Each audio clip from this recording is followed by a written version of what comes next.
Bonjour à tous, aujourd'hui je vous présente le pas à pas du patron des masques barrières du CHU de Grenoble. Donc voilà, là je partage vraiment juste un tuto couture, un pas à pas. Après il y a plein de recommandations, il y a plein de choses qui sont dites autour de tout ça. Donc ça après je pense que chacun est capable de faire son opinion. Moi ce que je vous conseille c'est de bien vous laver les mains, vous les désinfecter avant de les réaliser, surtout si ce n'est pas pour vous. Voilà. On passe couture. Donc au niveau de la couture, voilà le gabarit. Moi j'ai pris principalement donc le modèle femme et ado qui correspond également aux hommes finalement. Ça convient bien, on rajoute 0,7 cm tout autour. Donc on le fait deux fois dans le tissu extérieur, deux fois dans le tissu intérieur et deux fois dans un tissu doublure. Donc à chaque fois ce sont des popelines de coton. On rajoute sur le bord droit en fait 2,5 cm pour le tissu extérieur. Vous allez voir là. Voilà, là c'est mes tissus intérieurs et donc vous voyez, on voit la différence au bord droit. Il y a 2,5 cm de plus, uniquement sur le tissu extérieur. Et donc le tissu doublure qui est là, moi j'utilise le même que le tissu extérieur.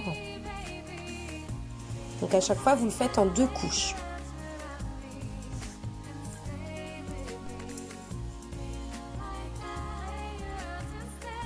Donc là vous allez coudre la partie arrondie. Donc vous mettez vos deux tissus endroit contre endroit et vous cousez ce bord arrondi tout du long. Un point d'arrêt au début et à la fin. Voilà le résultat. Donc on voit déjà la forme du masque.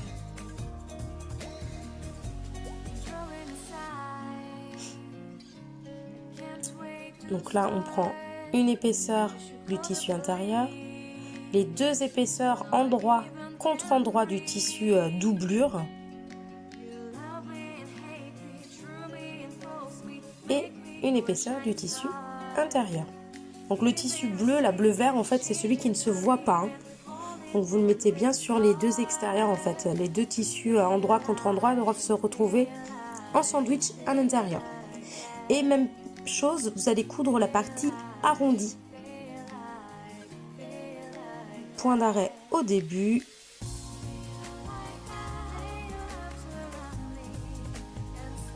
Voilà, un petit point d'arrêt. Et à la fin. Donc c'est vrai que j'ai fait le choix de couper tout à 0,7 pour mes marges de couture parce qu'en fait ça fait la largeur de mon pied de biche, tout simplement. Donc un gain de temps.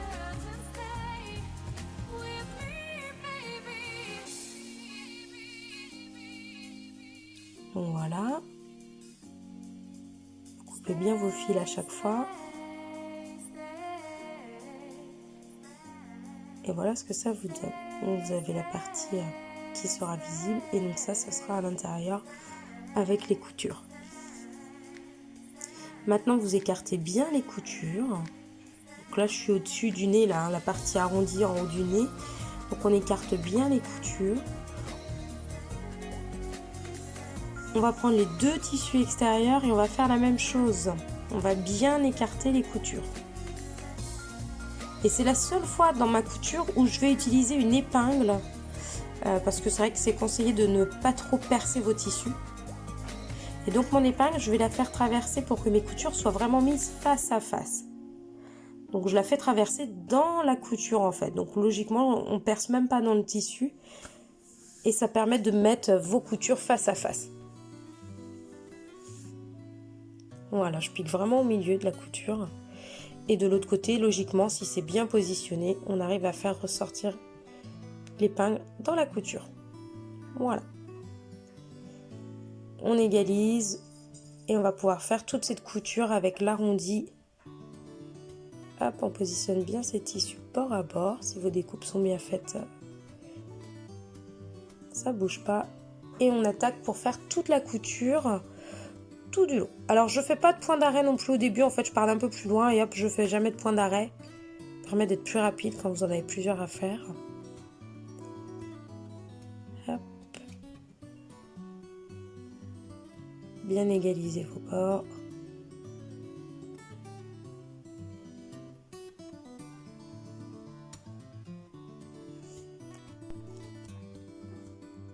vous voyez, je fais pas de point d'arrêt, je dépasse en fait un petit peu, ce qui fait que ça va pas tirer sur mon tissu et que ma couture ne peut pas se défaire, hein. Elle sera coincée après. Donc là voilà, on a cousu la partie du dessus. Et en fait je coupe, voilà, les pointes de tissu qu'on retrouve juste au niveau de l'arrondi, vous voyez, pour enlever l'épaisseur. Donc je fais un petit cran pour enlever ces épaisseurs de tissu, tout simplement. Ensuite, vous faites la même chose pour le bas. Vous mettez bien vos coutures face à face à l'aide d'une épingle. Et vous cousez toute la partie du bas.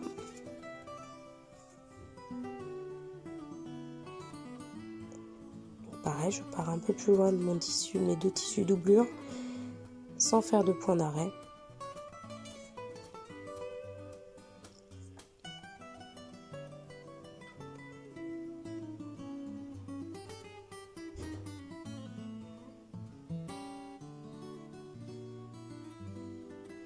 Et voilà. On pense à retirer son épingle et vous pouvez retourner votre travail. Vous avez déjà la partie du masque qui est réalisée. Donc bien aplatir toutes vos coutures, voilà, à ce moment-là. Et ensuite on va faire une surpiqûre en fait sur le dessus du masque, tout du long. Et une sur le bas. Donc là voilà la surpiqûre. Donc moi je plie, voilà, la partie des 2,5 cm, vous voyez, vont être pris dans ma surpiqûre également.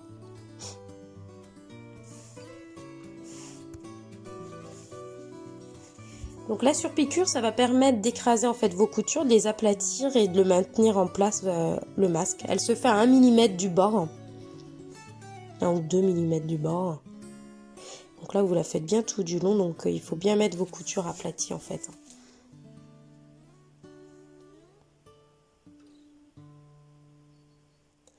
Pareil, je ne fais pas de point d'arrêt vu que ces coutures-là vont être repliées. Le fil sera bien arrêté après. Donc là, on a fait la partie du bas et on fera la même chose sur la partie du haut également. Voilà. Ou bien aplatir, hein.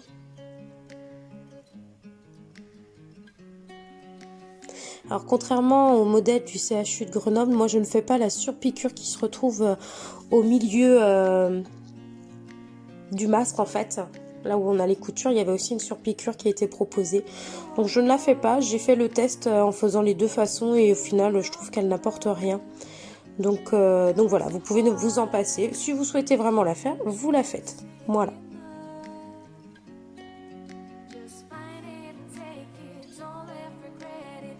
Voilà ce que ça nous donne quand on retourne au travail et les 2,5 cm vont servir à ça. Je fais 2 rentrées et hop, vous faites les coutures.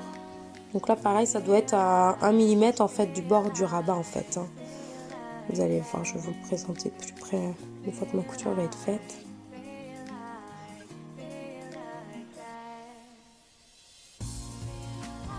Donc on fait un bon point d'arrêt au début et à la fin. Il faut vraiment que ça tienne. C'est là où vont être glissés les élastiques. Donc il y aura quand même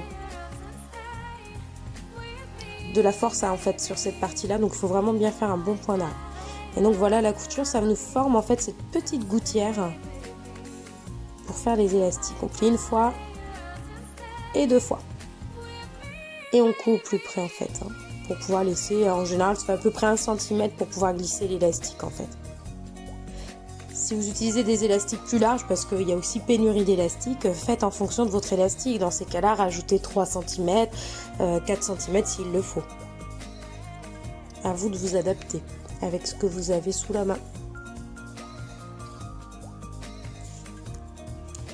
Et voilà. Donc là, on a le masque qui est terminé. Il nous reste l'élastique à glisser. Donc moi, il ne me reste plus que de l'élastique ronde. J'avais des élastiques plates avant, voilà, j'en ai plus. Mais ça fait très bien l'affaire. Donc c'est une élastique que je vais glisser, voilà, dans la première gouttière. Et en fait, je fais tout le tour, elle va reglisser dans l'autre gouttière. Il faut couper 60 cm d'élastique. On reglisse dans l'autre gouttière. Et après on fait un nœud que nous allons glisser en fait dans une des gouttières pour le cacher tout simplement. Moi j'utilise cette façon là. Après il y a des personnes qui vont couper 2 fois 30 cm et faire un rond en fait autour de la gouttière tout simplement. Mais je trouve que c'est gênant, ça va derrière les oreilles. Voilà, moi je n'aime pas comme ça, donc voilà. Mais vous pouvez aussi le faire. Donc là on serre bien fort notre élastique pour pas que ça se défasse. On glisse dans la gouttière pour pas que ça gêne. Et voilà ce que ça donne en fait. Moi l'élastique va se passer derrière la tête et le cou en fait. Voilà. Et donc pour le positionner, il faut vraiment prendre qu'avec les élastiques, éviter de toucher au tissu et tout ça. Enfin voilà, les recommandations, vous les retrouverez sur internet sans problème au niveau de l'utilisation. On lave les masques à 60 degrés. Donc là, vous voyez, voilà, vous le prenez comme ceci pour pouvoir placer les élastiques derrière votre tête sans mettre les mains sur votre tissu. Voilà. Et après, pour l'entretien, donc voilà, il faut le laver au minimum à 60 degrés. Vous pouvez même le laver au-dessus, hein, le coton tient bien. Voilà ma façon de coudre les masques en tissu à partir du patron du CHU de Grenoble. J'espère que ce pas à pas vous sera utile. Je vais vous mettre un lien pour les recommandations d'utilisation et d'entretien de ces masques en tissu. Je vous invite surtout à continuer à faire les gestes barrières au quotidien et rester confinés. Surtout prenez soin de vous et de vos proches. À très bientôt.